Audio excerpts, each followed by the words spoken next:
आदाब नाज़रीन, हम फिर हाजिर हैं आपके सामने मौजू के साथ। और मौजू मगरबी बंगाल से जुड़ा हुआ है।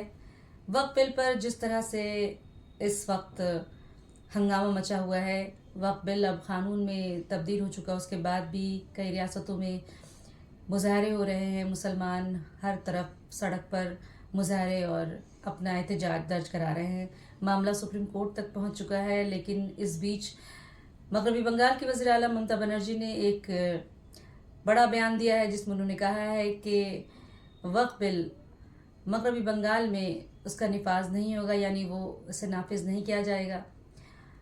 इस बयान के आने के पहले मुर्शिदाबाद में मुसलमानों ने काफ़ी एहतजाज किया था और ममता बनर्जी ने इसके बाद ये बयान दिया है। क्या ममता बनर्जी खुशामद परस्ती की सियासत कर रही हैं, जैसा कि बीजेपी कहती आई है, या फिर ममता बनर्जी मुसलमानों के साथ खड़ी हैं? आप अपनी राय से कमेंट सेक्शन में हमें ज़रूर नवाजें और देखते रहें हमारा चैनल न्यूज़ 18 उर्दू। और दे इजाज़त, खुदा हाफिज़।